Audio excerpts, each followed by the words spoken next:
Hello, YouTube, and welcome to a very special edition of the In Your Head podcast, Off the Couch edition. This is episode 2 for those of you who are paying attention, and this episode is special because it's going out to Noah Houlihan of the Plus 2 Comedy Podcast. Noah, this one's for you, man. This is the pen that hopefully you have in your hand by the time you find out about this video and it's been uploaded. So here's what it's starting out as. So for those of you who may have seen the last video, this is going to be a Gatsby pen, same style as the last one, although this one is going to be made with a blue acrylic. There's a little bit of glue overlay on there. But basically the same principle applies. We have a square blank. We drill a hole right through the middle, insert a brass tube, and then we put it on this mandrel here, which goes onto the lathe. Now, from here, we are going to turn it down with simple turning tools here, and once it is turned down, it is going to be sanded smooth and then polished, which is a really interesting process and very different from the process used on the wood. So this is going to be something very different and interesting. So here we go. Without further ado, we're going to get this thing started. So this is going to be a little slower to start, and I hope that the audio is not too terribly loud. Trying to see, yeah, it's there a little bit, but what I have to do here is turn this thing down to round. So first thing we have to do is take all these extremely loud corners off, and we have to go slow with this, or else it will chip the piece and probably break it. So I've had it happen before, and I have told people who are interested in doing this that acrylic is definitely something that takes a lot of time and practice to get used to, knowing the feel of the wood and what it takes to do it. So I'm sure you can probably see the chips flying pretty well already, but it's going to get a lot quieter. Yeah, see, just like that, or you can stop the whole piece. There we go. So I do have to go a little bit slower to round these corners off here.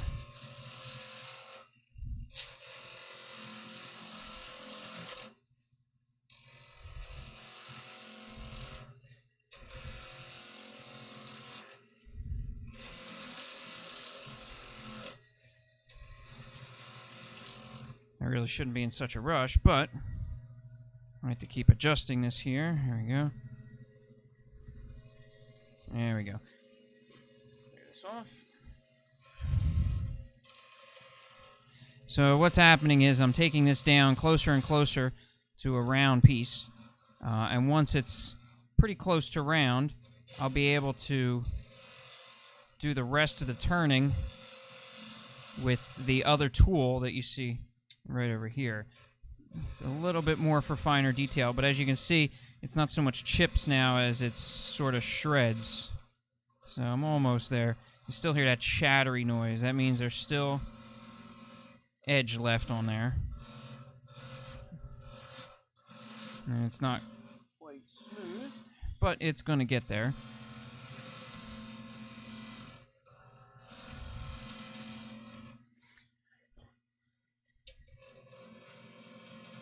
So, by the way, for anybody who's just watching this on video and not here enjoying this actual pleasure, the smell is intense. It's very similar to that of a nail salon because they use acrylic as well on, acrylic nails, obviously. And as the nails are sanded down and such, you get this lovely smell in the air. So if you've ever smelled it, this wood shop is very similar to that right now. It's not entirely unpleasant, but it is a tad strong. So, let me roll up my sleeves here, because this is going to get a little bit messy.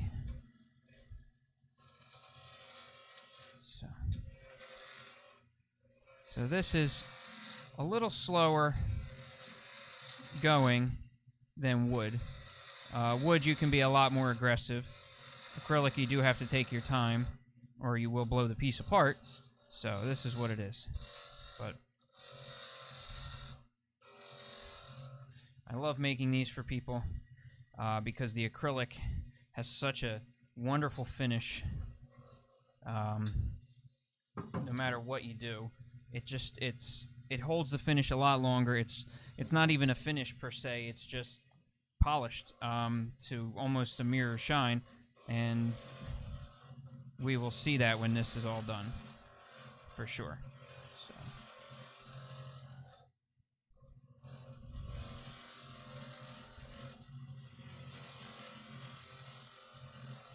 It's not quite round yet still. I think I drilled the hole a little off center. There we go. Sorry, things were a little bit loose. I haven't been down here too much lately, so I have some adjusting to do. As you can see how it's starting to come out in strands, which I'm not going to turn around and look at the monitor, but I'm sure it probably looks kind of neat. But as this thing gets closer to round, which it's getting just about there, those pieces and strands are going to get a little bit longer and a little bit harder to deal with. Right now, it's because it's a little drilled off center, I still have one edge that's not quite round yet. So it's still hitting that, and I'm going to see where it is when I turn this off. So there's a flat spot right there. So you can see that. Yeah, there's the flat spot. It's right on top right now. So this is flat, so I still have to get it to round. But fortunately, that's not too much longer. What I am going to do is start bringing it down closer to the actual bushings. So for those of you who missed the first video, these bushings are the finished size of the pen. These mark where the pen blank will fit onto the pen and the size that it should be when it's done. So you should take that into account when you're finishing this, because sometimes if you're doing a wood pen and adding a finish, you don't want to go all the way down to the bushing because you're going to add a little bit more. So sometimes you actually go a little past, so you can add back up. But now you can hear it's very quiet on that outside edge where I've gotten rid of the flat spot. But you can see that these pieces start to turn into one long strand and have to be removed a lot more regularly.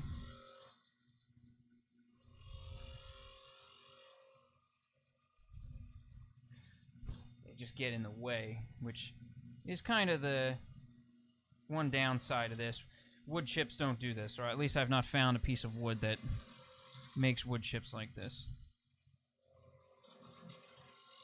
If there is one, please let me know of it, because I think that would be interesting to turn a piece of something that does this exact thing and turns into strands like that. So the piece is now completely round, no flat spot. So now I can work from the outsides and get close to the edge. I like to build a little bit of taper, so I hope you're going to like the shape, Noah. I'm going to build a little bit of a taper into the piece because it makes it a little bit more comfortable for handling. The Gatsby pen, I know the blank is a little higher on the pen, so it doesn't necessarily get to be sitting in your hands as much as a cigar or one of my slimline pens, which I'll do in the future.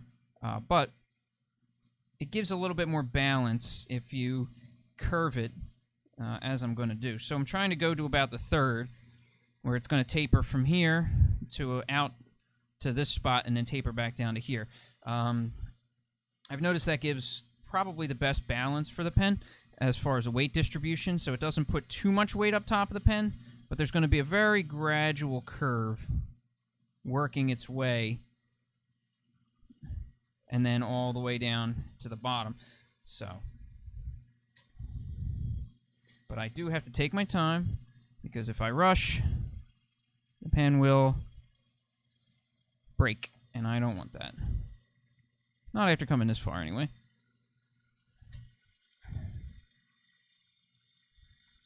So, I'm starting to get a lot closer to the edge here. Almost there. This one just needs a little bit of touch-up.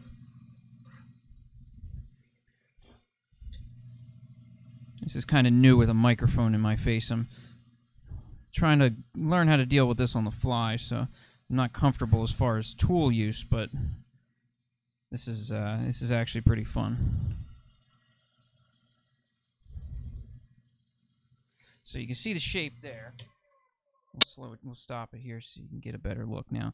There's the actual shape and pretty much what the product is going to be when it's all done. Now, you can probably see the tool marks that are coming off the light. So you can see that there is definite lines that are running down from the tool. So I'm going to take this actually still a little closer. I didn't get down as far as I wanted. But you can see that there's lines running up and down, and that comes from the tool running up and down. And that is why we do the actual finishing process, because no matter how slow you really go, you're still going to leave some kind of line going this way, because it's rotating at, I believe right now is about 2,000 RPMs. So as slow as you go, you're still going to be moving to that direction and leaving a bit of a line. So this finishing process is a little bit neater and a little bit easier than the wood one for anybody who had seen that. I think we're ready to actually do that now. So this finishing process consists of, let me grab my materials here. So we have the same sanding nubs, my little ribbons that we have from the last one. Then what we use is an series of acrylic polishing pads, from the coarsest down to the finest. They're all double-sided. So you get 6 actual pads that do the finishing, and these are lubricated with water, which is here. It's just ordinary water, and that will lubricate these to get a nice clean cut and a very nice finish, we hope. So, and then there's one step after this, which is this little guy, the polishing wheel. So I'm going to actually put that on here once this is all done. So, to the sanding part we go. So, hopefully you guys like what you see so far. I'm going to loosen this up a tad here. So, this is the easy part of pretty much every woodworking project, just sanding. Sanding on a lathe is so much more of a dream than sanding by hand. Anybody who's ever done woodworking, I'm sure, can agree with me on that, because you barely have to move. I just move a little side to side. The lathe does all the work. If you've ever watched somebody have to hand sand a large project, it is an absolute nightmare. Random orbit sanders aren't always the best because they will leave sanding scratches.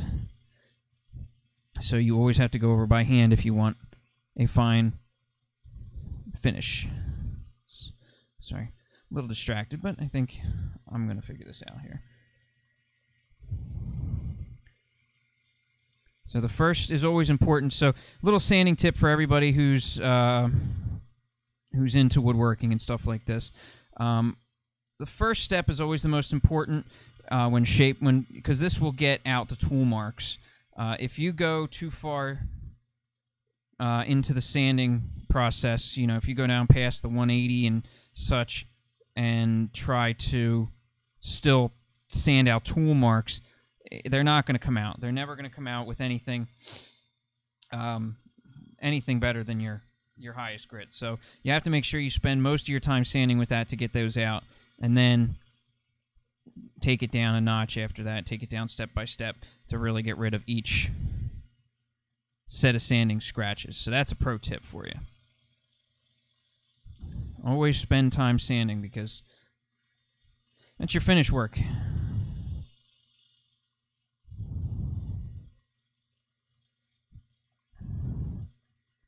Yeah, this is about as exciting as it looks like it is, by the way. So actually loosen this up just a tad here. Just want to loosen things up a little bit. There we go.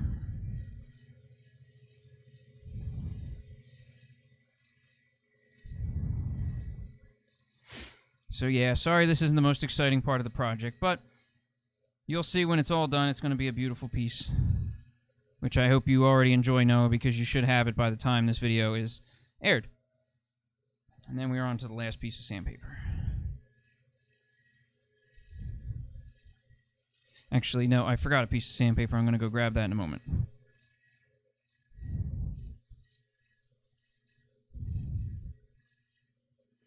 So I'm going to check this for any scratches that I didn't really get. Anything big, but obviously you can see if you look on, if you can see a little closer, there are still scratches, but I'm going to get rid of most of those. Let me get one more piece of sandpaper.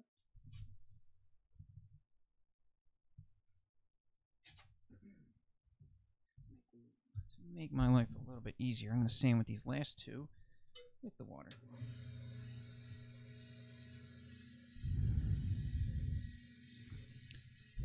This does lubricate the piece because it's actually starting to get warm. The acrylic doesn't absorb warmth as well as wood does.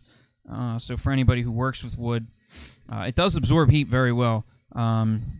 Hence why it tends to burn up when you're cutting it with things, because it will just absorb all the heat, and that's why it burns. So there you go. I am also going to have a bonus pro tip for all of you who hang around until the end of it. I'm going to give you an awesome bonus pro tip about that polishing wheel that I showed you a little bit ago that is good for people who even aren't woodworkers. So you do want to stay tuned for this because for all my gamer friends out there, this tip is going to become very, very handy for all of you. Now, this gets a little bit wetter, so I'm going to keep this towel under here and keep the moisture to a minimum. So we start with the yellow one. This yellow one will tighten this up one more time. There we go. So now I want to get this nice little water slurry mix kind of built up on here as I turn it. That shows that it's taken off material really well.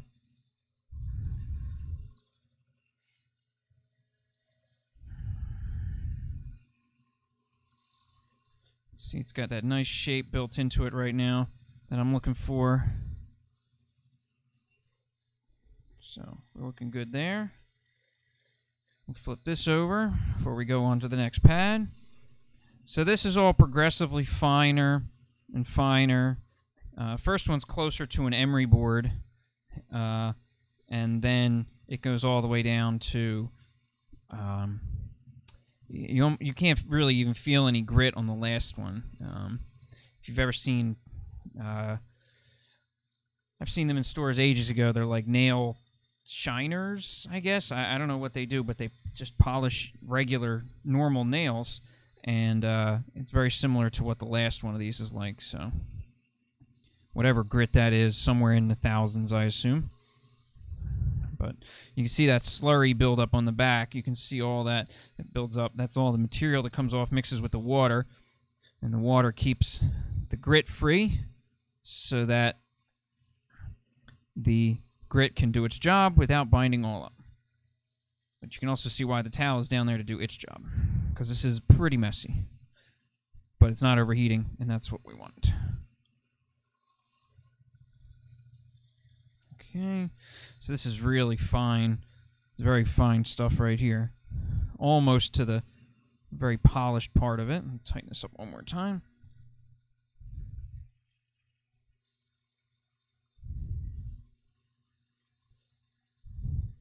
So it's a very relaxed process. I know, sorry, it's not as exciting as some people might hope, and I apologize, but I will be bringing some more exciting videos, I hope, soon. And then here we go. This is the last one. This is the blue and the gray. The gray is, again, almost... It's so smooth, I wonder how it takes anything off, to be honest with you, but almost there. And then I will show you the finishing process, which is just a blast to do.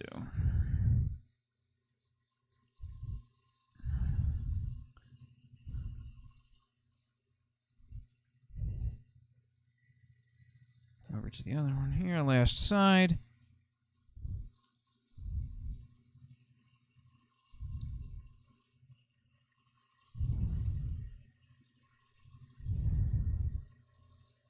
And there we go.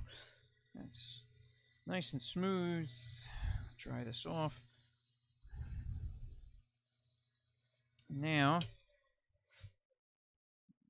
sorry for bumping that there. And now the piece has almost a finished shine on it, which I'm going to take off and show to the camera here in just a moment. Get this all moved away here, so we don't knock anything over. Let's take this away. knock this out because we're going to be putting in the polishing wheel in a moment. All right. Let's see if we can get a close up of this guy here. All right, so up a little bit. Yeah. So should be able to see a nice polished finish on there. There we go. Focus for me, camera. So it's almost finished. Nice and clean finish. Exactly what we're looking for. No scratches, nothing like that. A little bit of dust and debris from my hands, but other than that, we are good. So we are going to use this polishing wheel. This is a muslin wheel and a cotton wheel. Muslin is on the left, cotton is on the right. Just going to set this in here. One moment.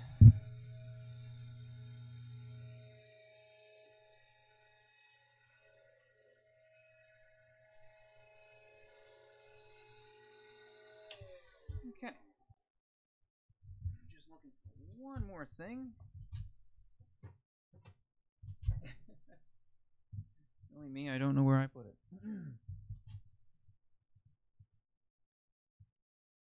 You'll excuse me for 1 second, folks. I believe I knocked something off my shop bench here, and I don't know where it is.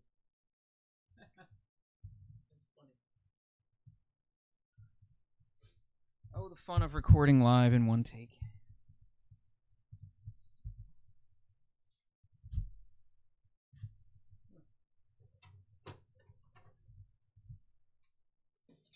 Just excuse me 1 second, folks. I apologize. Oh, here it is. I put it back in the closet. This is what I was looking for. This is the finishing, I guess, paste that is applied to the wheel while it's spinning. And this is a slight, very, very slight abrasive that goes on here. And this kind of does the last little bit of polishing to remove any minor surface scratches and imperfections that all the other sanding didn't quite get.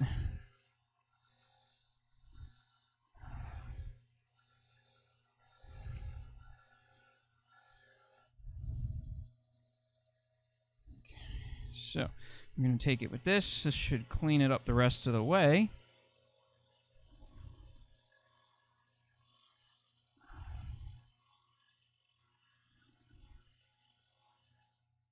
Okay. And there we have it. So now you can see the final project. This is as shiny as it's going to get. Sorry, trying to look to my monitor here to see where we are. But yeah, this is smooth. There's no friction on it.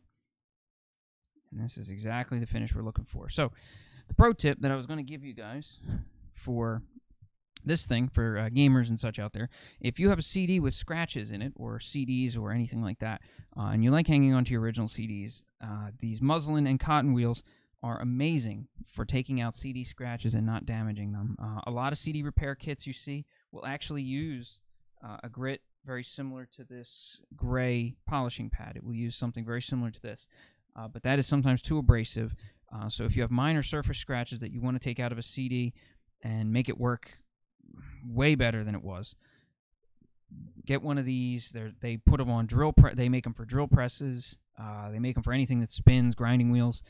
So get one of these and do yourself a favor, because it will extend the life of any of your CDs or audios or games or anything of the sort. So I'm gonna move this really quick so we can do the assembly here on camera, because I'm not going to move the camera like last time. So I'm going to grab everything, move the mic over here. So what we need is we need a press. Here is a press. We need pen bits, which is right here. Oh, let me clear this off. There we go. Needs an air blaster, right? So we've got pen bits here. I'm going to set. This is really rolling, so I'm going to actually keep the pen bits off camera because this table is not terribly flat. I apologize. And we got the pen. So here comes the final part. going to spread this a little bit so we can start pressing. So the first thing we're going to press in is the point. This is the point of the Gatsby. So this is mostly where your hand rests, unless you hold a pen really weird, which I hope you don't. So this is going to be the point end, which is what I was using before. So let's get this on camera right about there. Extend it a little bit for me. Keep going. A little more. There we go. Now, we're just going to take this.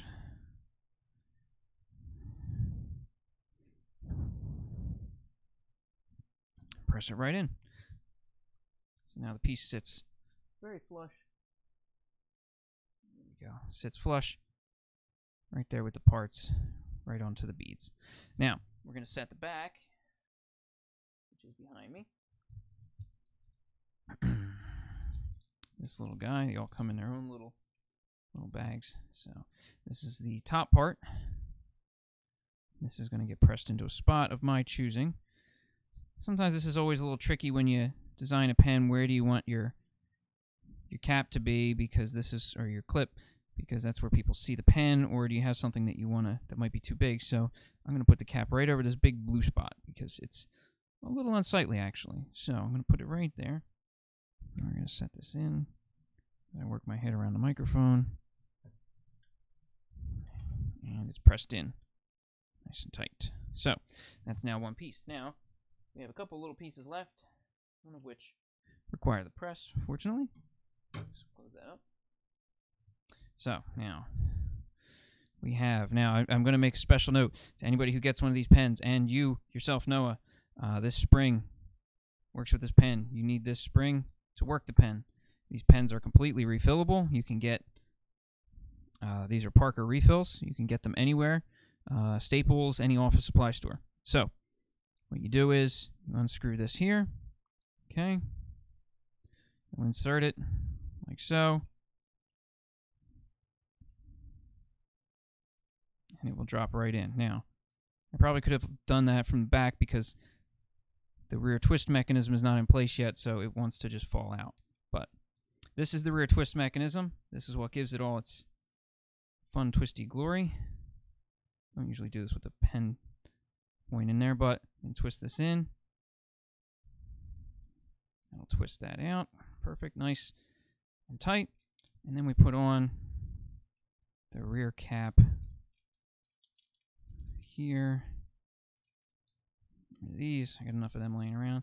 And then we put this right on by hand like that. So now the pen easily opens and closes just like that. And that is one completed pen. Just needs to be pushed down a little bit more. There we go. And that is it. That is the pen, folks. So I hope you enjoyed this. And Noah, I hope you enjoy this for your birthday, because you'll be receiving this pen as well, hopefully before you see the video. So I hope you get to enjoy this.